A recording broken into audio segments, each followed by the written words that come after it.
ജോബി ഈ ഗാനമേളയുടെ അവതാരകനായിട്ട് പോയിട്ടുണ്ടല്ലേ? അതെ. ആ സംഭവം എന്താണ്? പല സംഭവങ്ങളും ഉണ്ട്. രസകരമായൊരു സംഭവം, ഒരു ഗാനമേള ടീം സംഭവം ആദ്യത്തെ സ്റ്റേജ് പോവുകയാണ്. അതില് നേടണം.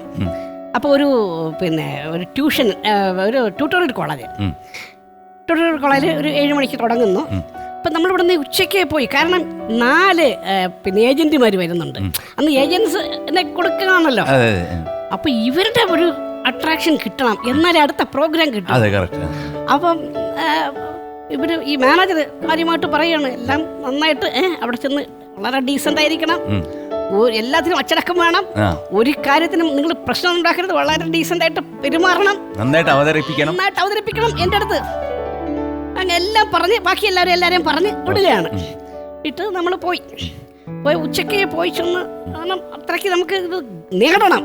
ഏജന്റുമാർ വരുന്നുണ്ടോ നോക്കി എല്ലാവരും വന്നു, എല്ലാവരും ഒക്കെ ഇരിക്കുകയാണ്. അപ്പൊ ഇത് സ്റ്റേജ് തുടങ്ങുന്നതിന് മുമ്പ് ഈ തട്ടിപ്പെട്ട് മറ്റേ ഗിറ്റാർ ഇത് നോക്കുമല്ലോ, അതിന് അതുപോലെ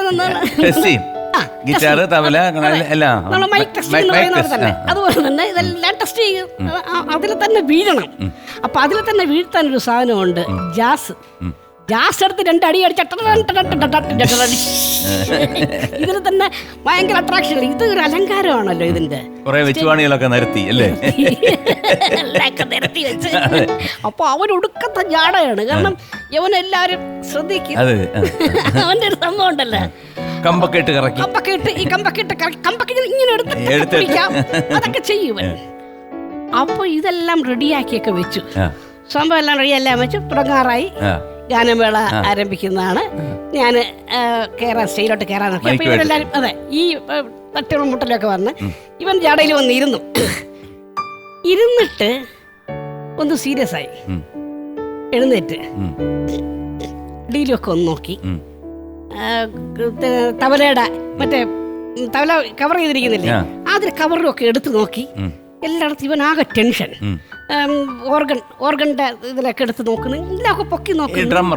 ഡ്രമ്മർ ഇല്ല എന്ത്, ഞാൻ അടുത്ത അനൗൺസ്മെന്റ് ചെയ്യാൻ പോകണം. നിക്ക് ഞാൻ കാര്യം എന്ത്, അതെ 2 കമ്പ് കിട്ടുമോ? സംഭവം കൊണ്ടുവന്നില്ല. ഇതെടുക്കാതെയാണ് ഇതെല്ലാം നിരത്തി വെച്ച്. എന്ത് ചെയ്യാൻ? ഇതാണ് ഇതിന്റെ മെയിൻ അട്രാക്ഷൻ. ഈ സാധനം എടുത്തില്ല, കമ്പെടുത്തില്ല. കമ്പെടുക്കാതിരുന്ന ആയുധം വലിയ ആയുധം ഇരിക്കുകയാണ്. പക്ഷെ അതിന്റെ മെയിൻ സംഭവം ഈ 2 ഈ ഗോരാസനം ഇല്ല. അങ്ങനെ ഒരു സംഭവം. പിന്നെ എന്ത് ചെയ്യും? അതോടുകൂടി ഗാനമേളയുടെ പോക്കെങ്ങനെ ആയിരിക്കും അറിയാൻ. ഏജന്റുമാരും അതുവഴി പോയി. പിന്നെ ജോബി ഏതെങ്കിലും സൈഡ് വഴി ഒളിഞ്ഞങ്ങ് പോയി കാണും. അപ്പൊ ജോബി ഒരുപാട് മോണോ ആക്ട്. അപ്പൊ അന്ന് വന്നപ്പോഴത്തേക്ക് കുറെ സംഭവങ്ങളൊക്കെ നല്ല ഭയങ്കര കോമഡി ഉണ്ടായിരുന്നു. അതായത് എന്തോ അടിയുടെ കാര്യം പറഞ്ഞപ്പോഴത്തേക്ക് 2.5 അടിയോ 3.5 അടിയോ കൂടുതലൊന്നും, അങ്ങനത്തെ കുറെ കോമഡികളൊക്കെ ഉണ്ടായിരുന്നു. അപ്പൊ ഒരു മോണോ ആക്ട് ഒന്ന് ഏതെങ്കിലും ഓർമ്മയിലുള്ള ഒരു മോണോ ആക്ട്. പണ്ട് മൊബൈലല്ല, ഫോണല്ലേ.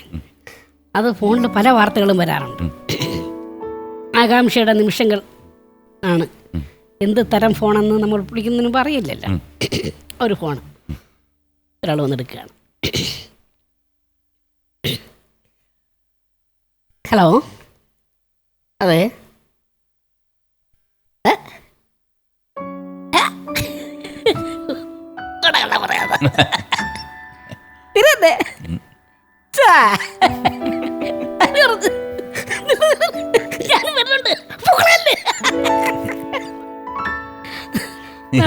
ഒരു സാധനം. വേറൊരു സംഭവം കാണില്ല. ഹലോ,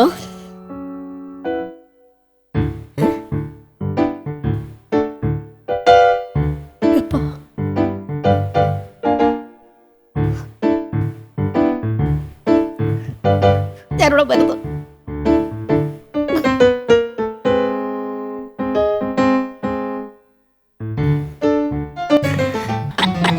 അങ്ങനെ നവരസങ്ങൾ കുറെ ഉണ്ട്.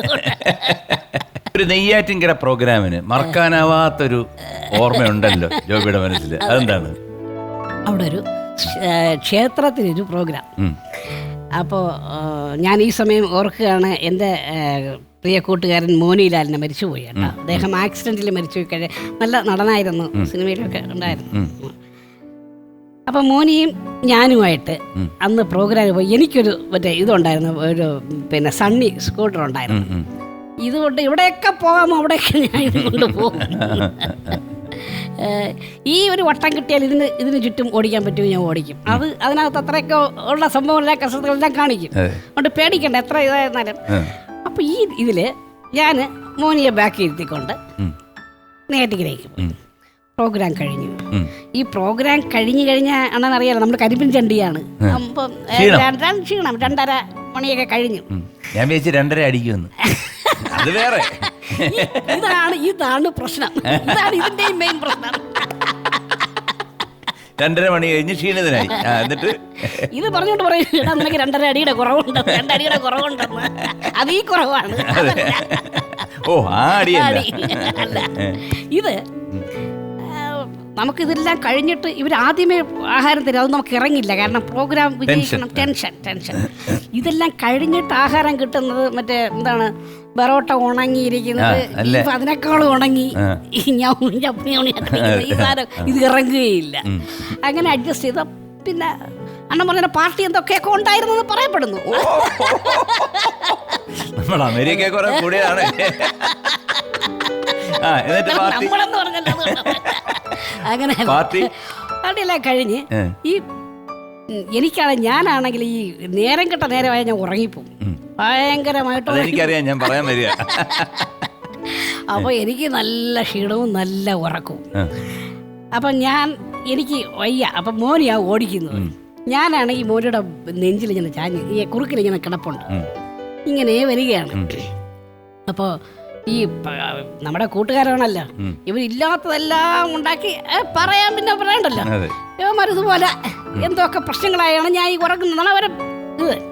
എനിക്ക് ഈ ആഹാരത്തിന്റെ ഇത് പിടിച്ചില്ല. വൊമിറ്റ് ചെയ്തു, വാള് വെച്ച് അവന്റെ ഷർട്ടിലും എന്റെ ടീഷർട്ടിലും ഒക്കെ ആകെപ്പാടെ മൊത്തം പരുവായി. അപ്പൊ ഏതാണ്ട് ബാലരാപുരം എത്തി. നമ്മുടെ തിരുവനന്തപുരം പക്ഷേ ബാരാരം അവിടെ എത്തി. അവിടെ ഒരു പഴയ ഒരു ജംഗ്ഷനിൽ ഒരു ഹോട്ടലിന്റെ നടുക്ക് ഒരു തെങ്ങ് അല്ല ഒരു കിണർ അറിയാമോ? ഒരു കിണർ നടുക്ക് ജംഗ്ഷനിലുണ്ട്. ഇല്ല പണ്ട് ഉണ്ടായിരുന്നു. ആ പിന്നെ കിണറിൽ കൊണ്ട് എന്നെ ചാരി വെച്ചു. ചില ചാക്കിനൊക്കെ കൊണ്ട് ചാരി വെച്ചിട്ട് എന്റെ ടീഷർട്ട് വലിച്ചൂരി. എന്റെ ടീഷർട്ടും ഇവന്റെ ഷർട്ടും കഴിയണമല്ലോ മോനെ. സ്കൂട്ടർ സ്റ്റാൻഡിൽ വെച്ചിട്ട് ഇവനങ്ങോട്ട് കാട്ടാക്കട റൂട്ടിലോട്ട് വെച്ച് പിടിച്ചു. അവിടെ ഇവിടെ ഒരു പിന്നെ പൈപ്പ് ഉണ്ടെന്ന് അറിയാം. അപ്പൊ പൈപ്പ് അന്വേഷിച്ച് പോയതാണ്. പൈപ്പ് നോക്കി എവിടെയോ പോയി. ഇടയ്ക്ക് വെച്ച് ഞാൻ ഉണർന്നു നോക്കിയപ്പോ അയ്യോ ഞാനെന്ത് ഇവിടെ ഇരിക്കുന്നു. വണ്ടി ഇരിക്കുകയല്ലേ, അല്പം ക്ഷീണം വന്നു. ഇല്ല ആമയും മുയലും ഓടിയപ്പോ മുയൽ അല്പം ഉറങ്ങിപ്പോയതുപോലെ കിടക്കരായി നിന്ന് പോയതായിരിക്കാം. അപ്പൊ ഈ ഷർട്ട് പോയതൊന്നും ഞാൻ അറിയുന്നില്ല, ടീഷർട്ട് ഇല്ലാന്നൊന്നും ഞാൻ അറിയുന്നില്ല. ഞാൻ സ്കൂട്ടർ എടുത്ത് നല്ല സാധനമായിരുന്നു, ഓർമ്മയുണ്ട്. നല്ല പ്രോഗ്രാമായിരുന്നു. ഞാനിങ്ങനെ അപ്പം നേരം പരവര എടുത്തു തുടങ്ങി. രാത്രി എല്ലാം കഴിഞ്ഞ് വരുന്ന വിവരമല്ലേ, ഒരു 5 മണി 5:30 കഴിഞ്ഞ് ഞാൻ ഇത് വെച്ച് ഇങ്ങനെ വിടുകയാണ്. കരമന എത്തിയപ്പോഴത്തേക്ക് എന്നെ നേരെ വെളുത്ത് വരികയാണ്. ഇങ്ങോട്ട് വെള്ളയമ്പലമൊക്കെ വന്നപ്പോഴത്തേക്ക് ജനം എന്താണ് പോകാൻ വേണ്ടി ജംഗ്ഷനിൽ നിൽക്കുകയാണ്. വെള്ളയമ്പലം എത്തിയപ്പോൾ ജനമൊക്കെ ഇങ്ങനെ യാത്രക്ക് തുടങ്ങി, ഓഫീസിലൊക്കെ പോകാൻ. അതെ, അപ്പോഴും ഒരുത്തൻ ഷർട്ടില്ലാതെ സണ്ണിയില് നേരെ വീട് പറ്റി. വീട്ടിൽ അന്ന് ഈ മൊബൈലൊന്നും അധികം വ്യാപിച്ചിട്ടില്ല, പേജർ സംഭവങ്ങളൊക്കെയാണ്. അപ്പൊ ഞാൻ വീട്ടിലെത്തിയപ്പോഴത്തേക്ക് പിന്നെ അമ്മ വിളിച്ചിട്ടാ നിന്നെ ഫോണിൽ വിളിക്കുന്നു. ഞാൻ നോക്കിയപ്പോ മോനിയാണ് എവിടെന്നോ വിളിക്കുന്നു. നീ എവിടെ? വീട്ടിലെത്തി. നിന്റെ ടീഷർട്ട് എവിടെ? അയ്യോ ടീഷർട്ട് എവിടെ? നീ പിന്നെ എങ്ങനെ വന്നത്? എന്താ മോനെ എവിടെ? നിന്റെ ടീഷർട്ട് പിടിച്ചോണ്ട് ഞാൻ ബാലവരത്ത് നിപ്പുണ്ട്. പക്ഷെ ഞാൻ ഈ കഥ ഇങ്ങനെയല്ല കേട്ടത്. ടീഷർട്ട് മാത്രമല്ല പാൻറ് കൂടെ ഉണ്ടായിരുന്നു കേട്ടത്. അല്ല സദ്യ ടീഷർട്ട് മാത്രമല്ലല്ലോ, പാൻറ്റിലൂടെ വീഴുമല്ലോ.